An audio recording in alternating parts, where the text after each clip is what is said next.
Let's make it a good day. Today on The Jason Show, we're rounding up some of the very best April Fool's Day jokes and pranks from SNL to big old companies and more. Then, we're paying tribute to a dear friend of our show and an international food superstar, the great and kind Raghavan Iyer. And Monday means Mailbag. What are you saying today? The Jason Show starts right now. Here we go. Let's make it a good day. You're a tiger. Give it up for Debbie Gibson, everyone. We do it our own way. Yes! Let's make it a good day. I did not do that.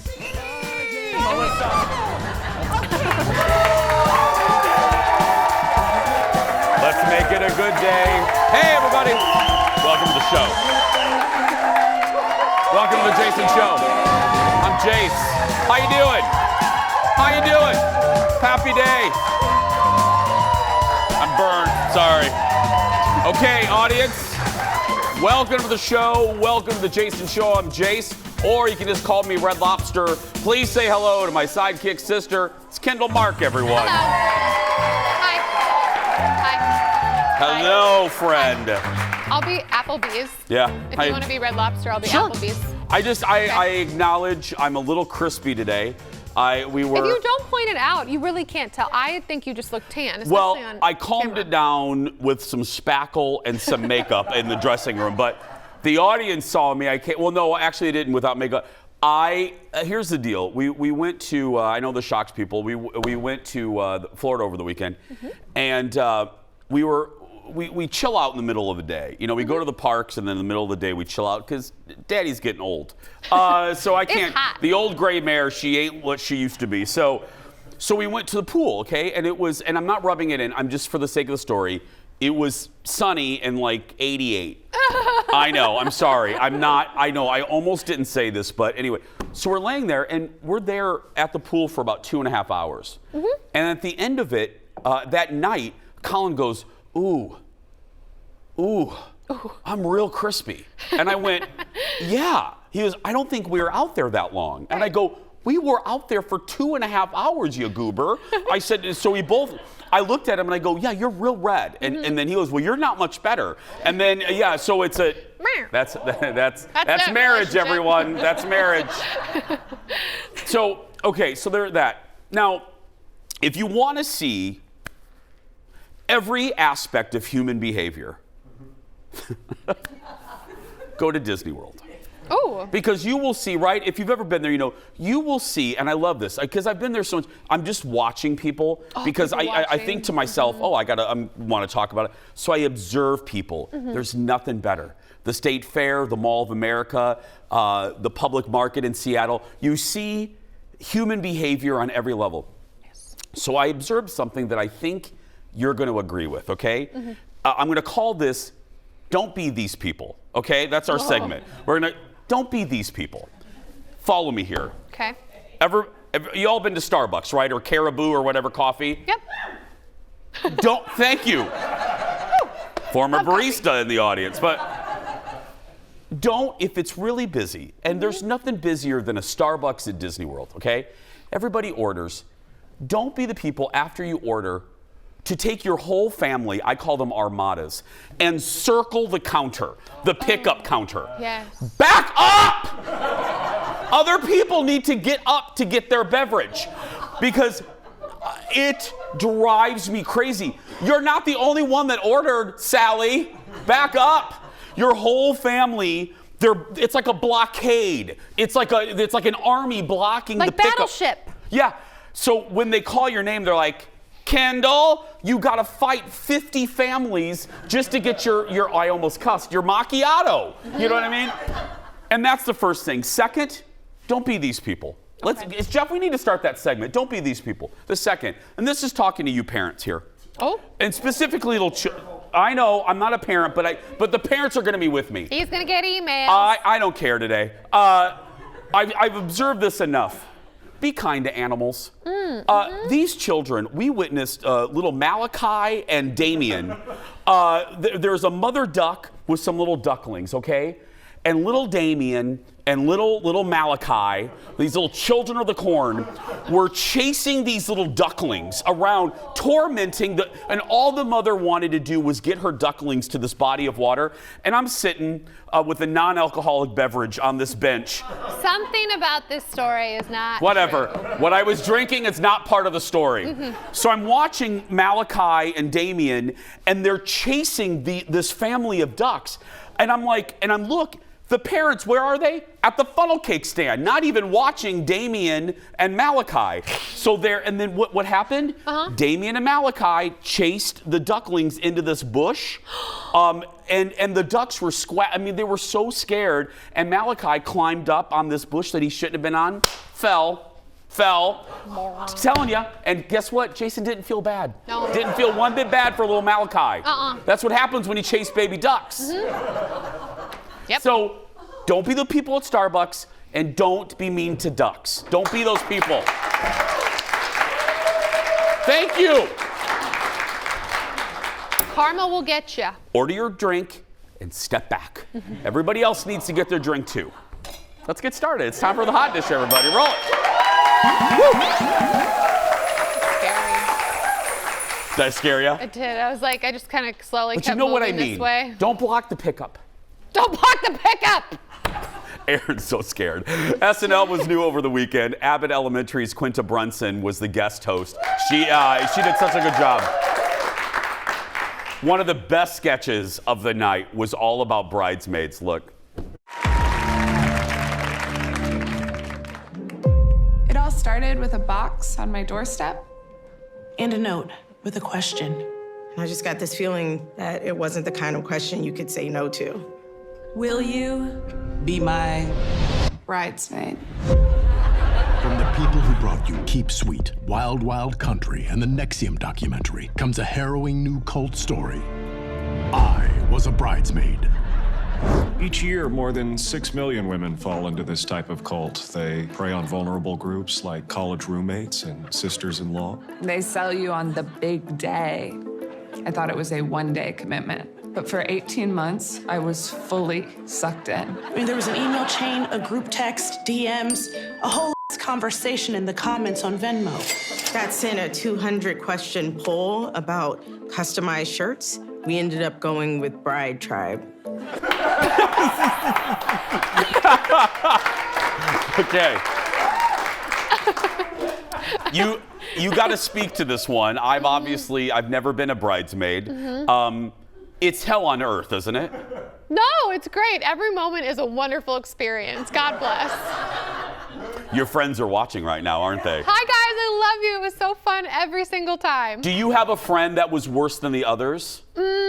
Like that made you go to 18 million pre-wedding events? Actually, and if you do, can you name them? I know. I wish that I had that, because then it would be funny. But I don't. Actually, my friends are pretty cool. They're pretty chill. We did have like 18 million events, but that's usually my fault because I'm always the one that's like, we should do it and do it big. Oh, you're that person then. It's me. I'm like, we should go. Chloe's like, let's have a nice little bachelorette. I'm like, let's go to New Orleans and let's wear witch costumes. Woo! She actually, thank you, Aaron. The way because she didn't, you're witty, but you pulled that from personal experience. Yeah, I did that. Yeah, I did that. Yeah. I actually helped host a divorce party too. So, you know, I'm pretty good at that. Okay, I host parties for everything. Did you? We'll ask more questions in the post show. Okay, here we go. The after hour show. So we told you there's a lot. We don't always love April Fools around here, but this year there were some good ones like this. During Weekend Update, Michael Che pulled a great April Fool's prank on his co-anchor, Colin Jost. Michael told the studio audience while Colin was getting ready to not laugh at lightly laugh at Colin's jokes. Look at this. I told them not to laugh at you for April Fools.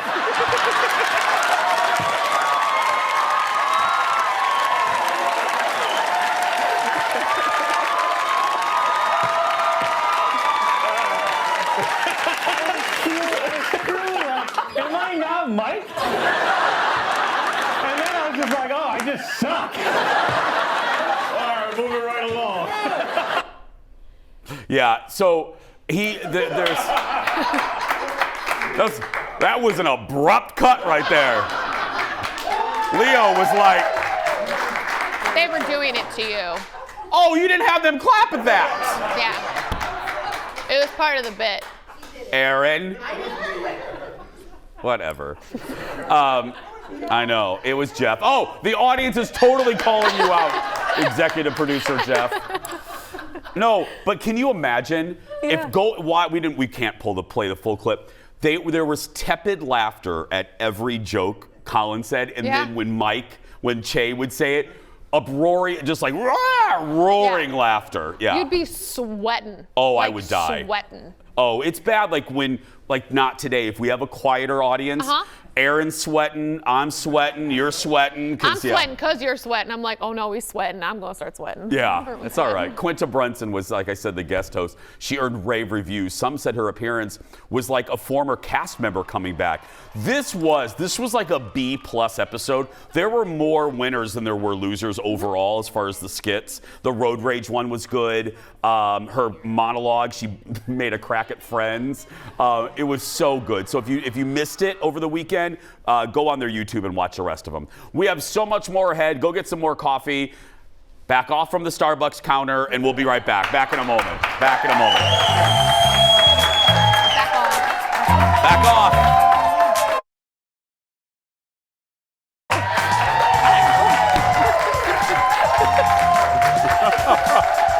Yep. Welcome back, my friends. More from SNL. Another sketch from the Please Don't Destroy guys. They hit the streets of New York for some food, and that is our late night rewind.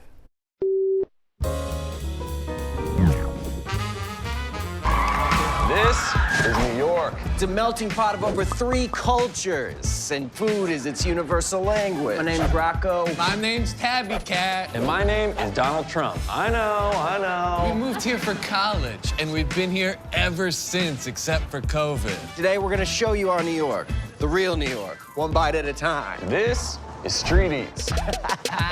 Today, we are in the most Jamaican part of the city, Jamaica, Queens. And we are on the hunt for some authentic jerk chicken. And Queens, make some noise!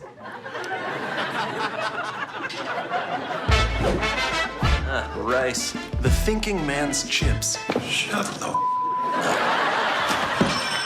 What the hell are y'all doing? We're just here to find out what makes your food so special. Hey, New York! Got it. So y'all just moved here from Connecticut, right? You have to stop yelling. Well, I noticed you're selling some delicious Jamaican food, but you yourself are not Jamaican. Tell us about that. No, I'm Jamaican. How would that be? You don't talk like we talk. Spots like that are exactly what makes New York so great. So good. So good. You know, this was we mentioned this was a transitional year. That, the whole cast left and all. This has been a good season overall. There have been, when they've done this before, disaster. This has been, the season's almost over. I got to tell you, bravo to the new. They didn't miss a beat. Speaking of not missing a beat, they never do. It's time for a special serving of hot dish all the way from Hollywood. Audience, give it up for Brad from TMZ. Good morning, everybody. Hey, Jason. Brad, I don't know if you watch, but you have to cover this stuff. SNL has been really pretty consistent this year. 100%. Because look, the way that you tell, Jason, is the next day on Twitter, right? What is kind of blown up, what people are talking about. And we've seen more clips this season than I can remember in the last couple seasons, people actually talking about them. Absolutely.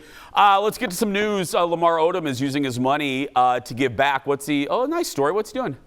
Yeah, this is pretty awesome, especially given Lamar's history. Look, he's been open about his struggles with substance abuse. Remember, it was a few years ago he almost lost his life to substance abuse. He has now gone in and purchased 3 rehab centers here in California throughout the state with the goal of helping save other people's lives. These are detox centers. He has a couple other investors in with him, and he wants to continue to expand this. So it's really awesome to see not only the turnaround that he's done in his life, but the way he's giving back as well. That's great. Next up, the Chicago Bulls are reacting to a viral video from one of their suites. What is happening? We've seen a lot at sporting events, basketball games, football games. It was a first on Wednesday when there was a stripper that was hired to go to a suite at a Chicago Bulls game. And we actually spoke to the stripper who said, look, I went viral because of this, and now I'm getting calls to be flown all over the country to perform. But like you said, the Chicago Bulls are not too happy about this. They said this obviously violated the code of conduct for their arena. They're looking into how it happened and maybe even possible disciplinary action moving forward. Well, you can't make it up. I guess we shouldn't tell Fox HR what we do for audiences on Fridays. Yeah. Hey, I'll book my tickets. Yeah. Settle down. It's Monday, people. Yes. Finally, Lady Gaga was caught singing and dancing in New York. What was she doing? Why was she singing and dancing? So she is a part of Well, I mean, she is a singer and a dancer, but yeah. Yes. Dumb question, yeah. She is a part of the new Joker movie, Joker 2. Remember, it was with Joaquin Phoenix, the first one. So she's joining him in Joker 2. And if you've seen the first film, you know that there is a scene where he dances on a staircase, and it's kind of one of the real moments from that film. She was on the same staircase over the weekend. You see the video there, shooting a scene where she's singing, she's dancing, and then police rush in too for the film. So this thing has got a lot of hype behind it. It looks like they're returning to one of the hallmarks there. And I know a lot of people are excited about her performance. Brad, I promise never to ask you as obvious as of a question again as why is Lady Gaga singing and dancing? I apologize. I know. Let me tell you about Madonna next, yeah. Give it up for Brad, everybody. More on these stories at TMZ.com. I was like, did you just say Why that? is Stephen King writing? You know what I mean? Uh-huh. Yep. It's a good job. You know, you do this after a while. You think, oh, I'm never, okay. Let's move on, shall we? Next on the dish, more drama from season 4 of The Ultimate Girls Trip on Peacock. Now, we haven't even seen all of season 3 yet. Remember, this is the show where they take all the housewives from various cities and put them together. So, Brandi Glanville says that she feels set up after that incident that we've been telling you about, an incident with New Jersey star, former star, Carolyn Manzo, that led to an early exit for both of them. They were removed from Morocco. The incident allegedly occurred back in February when they were filming in Morocco. Brandi says, this is Brandi, that the two of them were very intoxicated after an 18-hour workday. She said, and then their side of the story is there was inappropriate touching. I don't know why I'm doing this. But anyway, she says she was hired for a second season of Girls Trip because Peacock loved what she did on the first season. And she said Carolyn was fine. Basically, that this has been blown out of proportion. This is, I can't believe I'm kind of agreeing with Brandi Glanville. But, no. Let me just make these 2 points. First, Brandi is right. We haven't seen what happened. We have only heard from Radar Online and people that were there, people that were maybe there. Innocent till proven guilty. Well, yeah, but so Brandi's right on that one. And next, there is personal responsibility, but Brandi's also right. Bravo knew what they were doing. You put her in, it's like being surprised that people have sex on Bachelor in Paradise. They do not. You give them, they do. You give them Malibu and a hot tub equals herpes. You know what I mean? It's gonna happen. It's always the Malibu. But I don't like Malibu. Did you ever drink Malibu and like pine it when you were? Oh yeah. Oh, okay, yeah. Back in the day. Well, okay, so the audience has screamed very loudly at the following: Starbucks and Malibu rum. That's right. They like what they like. They like what they like, right? No, but I just want to wait because I like Carolyn, and Brandi can be a lot. But, her reputation's being dismantled over something we haven't even seen yet. I can't wait to see it because she probably did do something that was inappropriate. And it's going to be like, yes. What do you mean it was fine? Yeah, and I'm not going to be a hypocrite. I'm going to devour that season of the show. You know what I mean? I'm going to yes. Next on the dish, James Corden took part in a panel discussion over the weekend and revealed just some tidbits. Because, he's almost done on the Late Late Show. We're in the final week. So James revealed that he has 12 episodes left, and the last one is going to be April 27th. The final episodes will feature not one, not two, but 3 carpool karaokes, 1 Crosswalk the Musical, a Partridge in a Pear Tree, and a segment with the Kardashians. Then James will move back to England to torment restaurants there and says he's a bit, thank you. Wow, that gets a groan? I pick on James Corden and that gets a groan? I picked on Mean Kids for 4 minutes at the top of the show. He says he's a bit uneasy about what will come professionally after that, but he's embracing fear. Okay, I think you're gonna be fine there. You're embracing fear? No. I don't know. I mean, I kind of get it. You say goodbye to something that everybody wants and that you've been wanting likely your whole life. You say goodbye, you choose to be done, and then you're like, wait, did I do the right thing? Was that stupid? I shouldn't have done that. Oh, yeah. But that's, I get that, but slow your roll. You're gonna be, I mean, you know what I mean? I'm terrified. Nobody's on the balcony crying for you, Ava Perón. It's fine. He has a great family. He's doing movies. He'll be good. Next on the dish, it was Hollywood Week on American Idol last night. Do you remember the woman that complained about being mom-shamed by Katy Perry during the auditions? We told you the story, I think, last week. Sarah Beth, there she is right there, is a 25-year-old with 3 kids. And last night, she made a shocking announcement that she was leaving the show. Now, she said that she didn't think she had a chance of winning and wanted to go home to her kids. She did not say that Katie's comments were at all the reason for her peacing out. The judges tried to get her to stay, but her heart just wasn't in it. Just wasn't in it. As for the performances, E.M. Tanji sang a Bonnie Raitt song. Let's look at that. I can't make you love me if you don't. God, perfect. You can't make your heart feel something you won't. Here in the dark, in these final hours, I will lay down my heart. There we go. The judges, they said he's going to be a lock to make the top 10. Yeah. Okay. Do you really think, let's go back to Mom. Yeah. Do you think Katie had a little bit to do with it, Sarah Beth? I don't think so. You don't think so? Because she was even saying that before she Just throwing it out auditioned. there. That was part of her audition tape, was that she was this mom and she wasn't really entirely sure what she was doing. She just thought maybe it would be fun to do.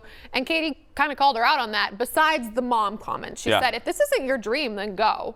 Because there are people here that would give anything for this. And she did. She went. So. Is Sarah Beth her full name, or is it Sarah Beth something? Why am I looking at Jeff like he's the American Idol expert? Yeah. Isn't that your job? Call her right now, Jeff. Let's get her on the show. Seacrest? But you know what I mean? Is it Sarah Beth?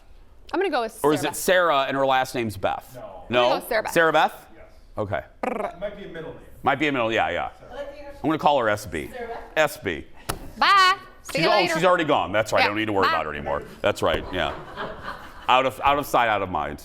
We're going to take a break. We're not out of sight yet. We have such a good show. Go get some more breakfast or lunch or whatever you're eating right now. Starbucks or Malibu rum. We'll be right back. Back in a moment.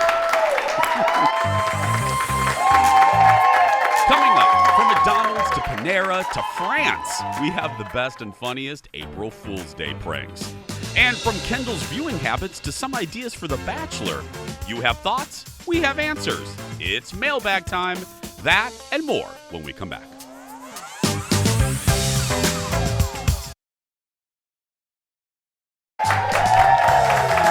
Welcome back.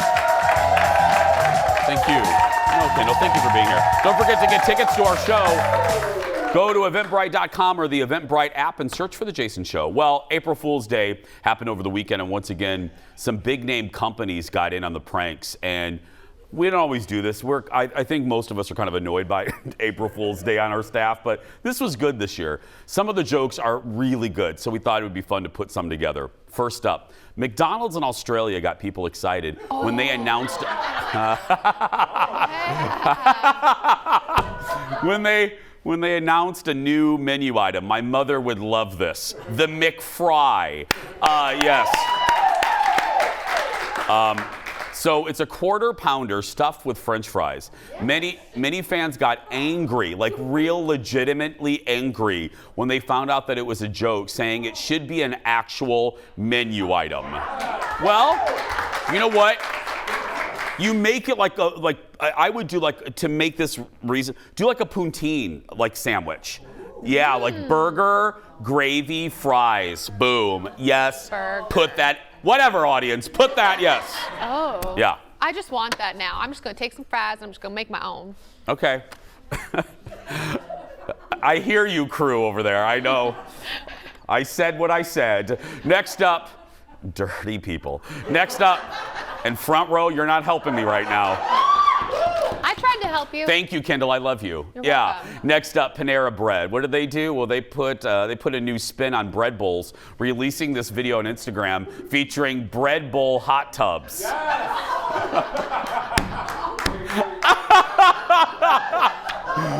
No word. Oh God, that's good. No word. If you can eat the bowl when you're done in the tub. Why? Seriously. That could be a promotional item. Why aren't they not? People would buy that. I would buy. Are you kidding me?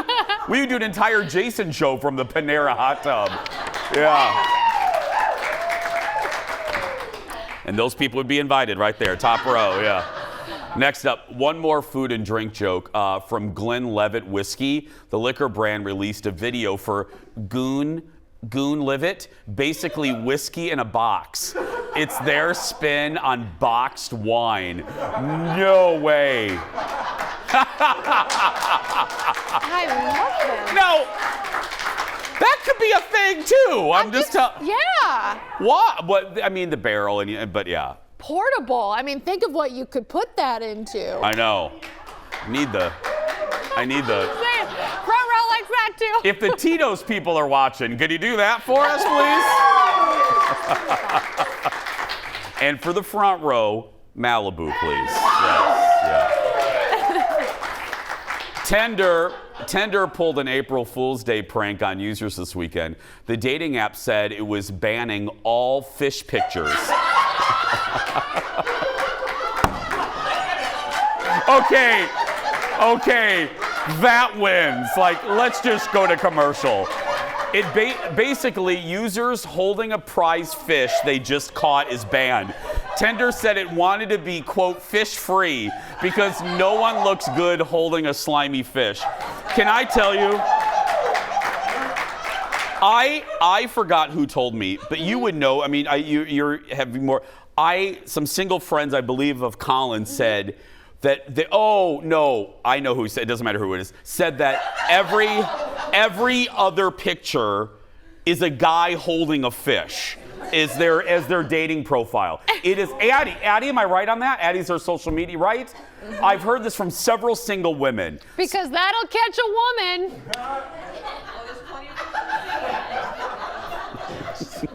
Hook, line, and sinker. Guys, take some advice from your old friend Aunt Jason here. I know I'm gay, but I do talk to women, and I know it's hard to take women advice from a homosexual, but trust me when I say this, put the fish down. Just, put the fish down.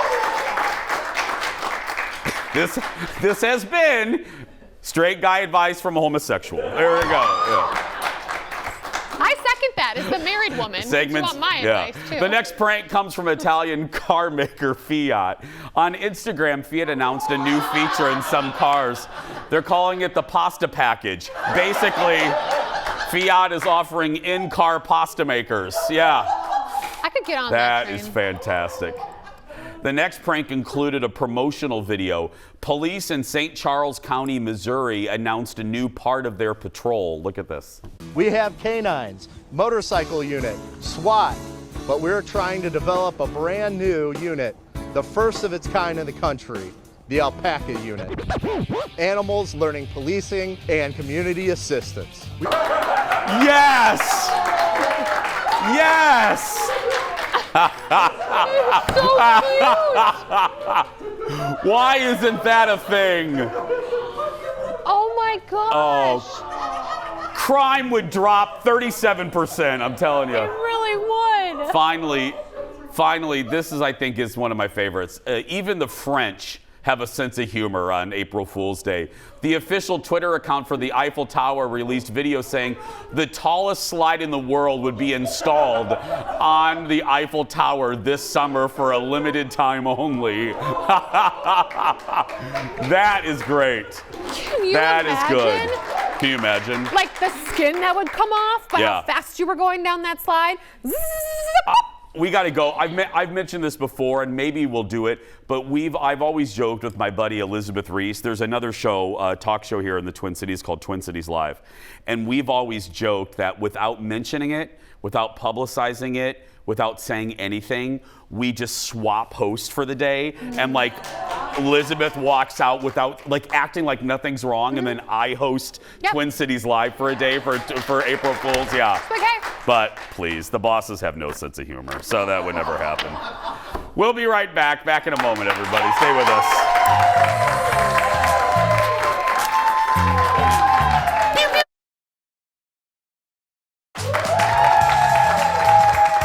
Hello, my friends.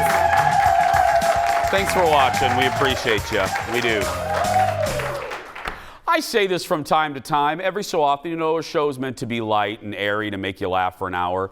But every so often, boop, we put on the brake when I have to tell you something or get a little different tone for a minute. And this is one of those times. Sad news over the weekend in the world of food. The man considered one of the leading figures in bringing Indian food to America, and I mean quite literally, died after a long battle with cancer. My friend, Chef Raghavan Iyer lived in Minnesota, and we became friends over the years. I'll talk more about it on the other side of what you're getting ready to see, but he appeared on our show several times, and I texted Jeff over the weekend, and I said, I think we both agreed. We thought it would be fun to put together some of Raghavan's appearances, because boy, he can make us laugh. So here's a look back at some of Raghavan's memorable appearances with us. It's written by one of my good friends and sincerely one of the best chefs in the country, Raghavan Iyer, everybody. Welcome to the show. Well, thanks, Jason.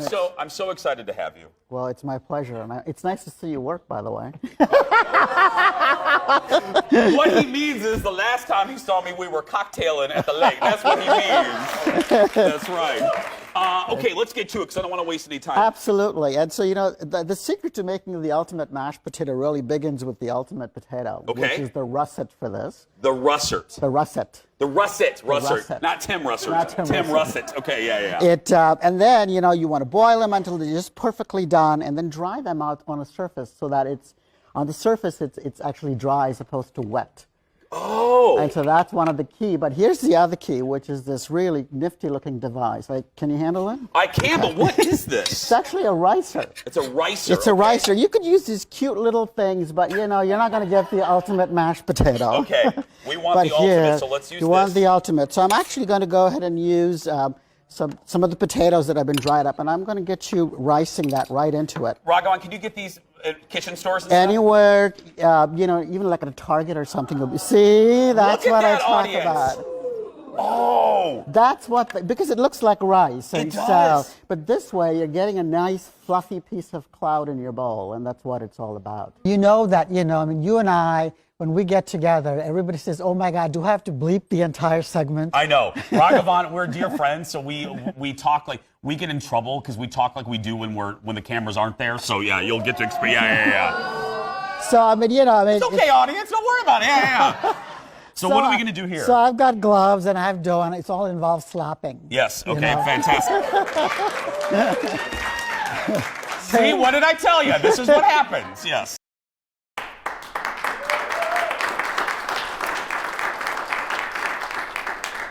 It's tough for everybody, you know, that knew him. I looked at social, and Chef Ann Kim and Joy Summers and anybody that has been touched by the food world here, everyone basically said the same thing.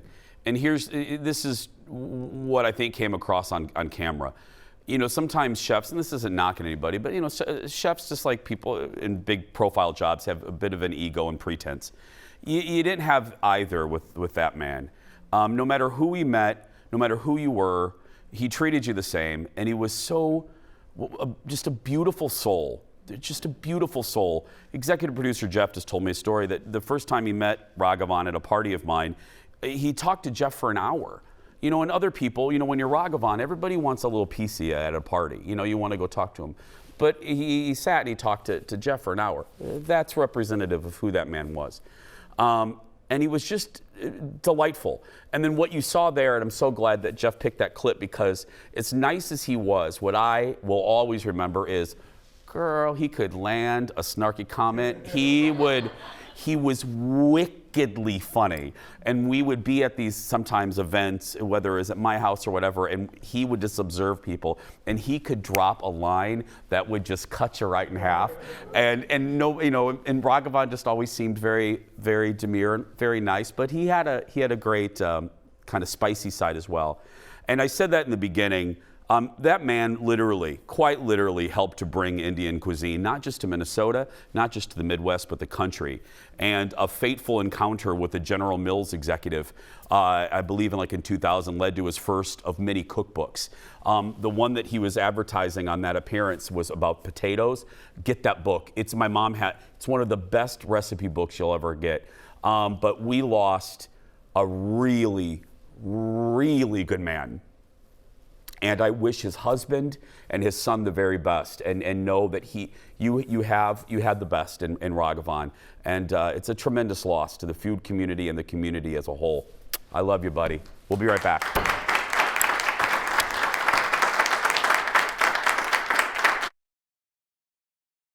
Welcome back.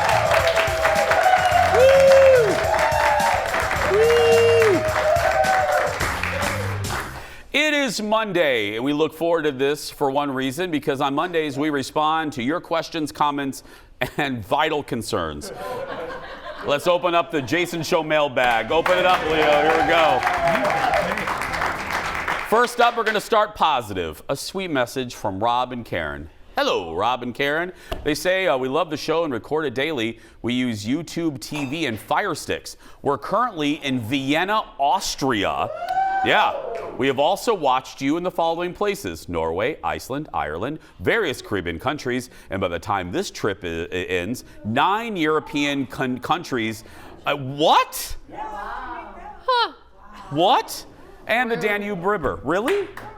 Okay. I'm really jealous. Why aren't we friends with them, Jeff? Why we need to... Can we come hang out? Yeah. Mm-hmm. Mary Jane is next with a comment on my new progressive bifocal lenses. That's right.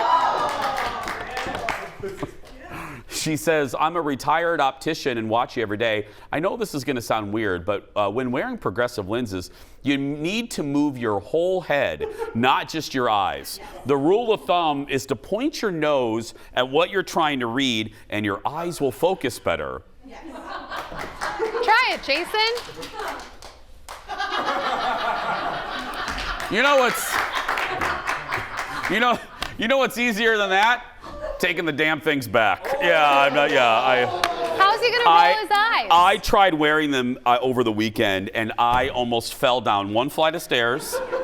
Well, wait, was that because of the glasses or because of the...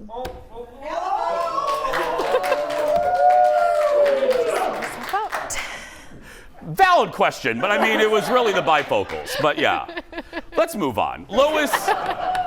Lois sent us a message about my recent coconut cake battle with Stephanie Hansen. She says, I sincerely believe that you won that coconut cake contest. Sincerely. A coconut cake should not take first prize because the raspberry filling is good. Your cake seemed most authentic from a viewer's point. Wow. Okay. I don't have a lot to say about that coconut cake challenge. Oh, really? Do I think I was robbed? Yes. Absolutely. But the judges had very good reasons why they picked the cake that they, like the one woman said repeatedly, the woman in the middle, not Schwabi, one woman in the middle kept saying it was too wet. It was too wet, to which my response was, it has pastry cream. I mean, what do you want it to be, you know? Yeah. And Aaron, what was your reason? I really like raspberries. Likes the raspberries. I know, you did, yeah. Next up, a comment and a question for my little sister, Kendall. Emily says, it seems like Kendall doesn't really watch any show that Jason talks about, or really never heard of them. So what does Kendall actually watch? Yeah. Well, thank you for the question. I do watch a lot of live sports in HGTV, and if you ask my husband, he would say, no, you just read your book all the time. So when it comes to scripted shows, I think most recently I've been getting caught up on Outlander. Yeah. I just watch more sword fighting shows. You do. And I love that we are very different. Yeah. You know, we have different interests. I love that. Up next, a comment about a frequent fill-in here on The Jason Show and local sports guy Pierre Nugent. Well, last week that I suggested that Pierre try out for the upcoming season of Love is Blind that will be filming here in the Twin Cities. I even called Pierre to tell him he should do it. Okay? Well, here's what Brittany said. I'm single and I'm from Duluth. And I'm intrigued that Pierre is single. Ooh. I agree with Pierre that I would never go on the show, but I would go on a date with Pierre. Thanks for always brightening my morning. Pierre would say, hello, Brittany. Yeah. Yeah, we'll set up a little love connection there. Uh-huh. Yeah. Mm-hmm. I love Pierre. I love Pierre. I do too. And he's totally He's a good-looking doing the show. guy and he's nice. He's totally doing Again, the good Lord gave with both hands. Anyway, Pamela's up next. She tweeted us and said, I thought Jason would love this Dallas-inspired clip. It was made to promote the Iowa women's basketball team as they headed to play in the Final Four this weekend in Dallas. Well, let's look at this.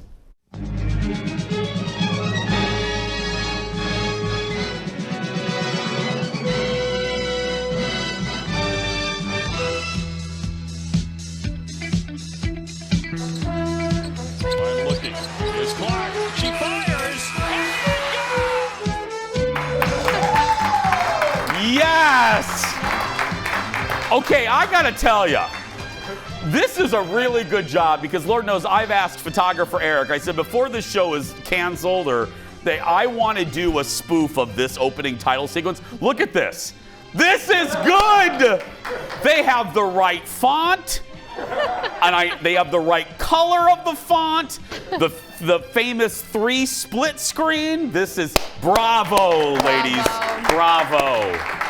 We're going to take a break. We'll be right back. Back in a moment, everybody. That's real good.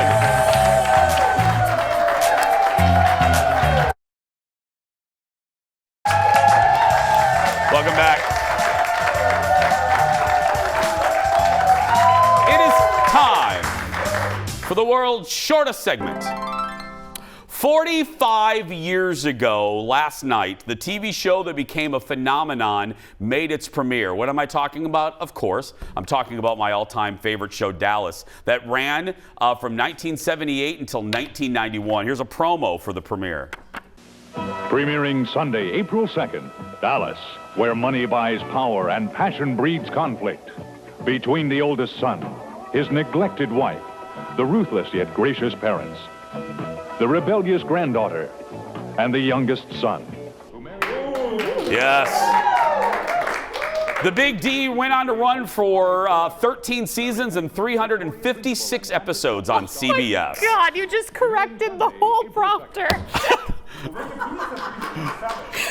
there were different numbers in there, and Jason just went off cuff and was like, no, you're wrong, prompter. Well, girl, I know my Dallas. So we'll be right back. Back in a moment. Forget you. No, 3.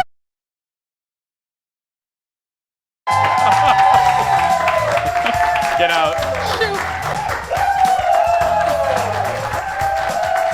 It's time for the surprise goodbye. You know how this works. I don't know what's in the segment till right now. Today, one guy's bad idea for a proposal. Watch. Let's go! Let's go! What? Get him! Get him! Yep, as you can see, he jumped on the field during opening day for the Dodgers and then security tackled him. Yep, not a great idea. Yeah, his girlfriend did say yes, by the way. That's going to do it for us. If you're watching and you're a kid that's being bullied, you go out there and be yourself because nobody can tell you you're doing it wrong. Christopher Straub tomorrow on the show. Bye, everybody.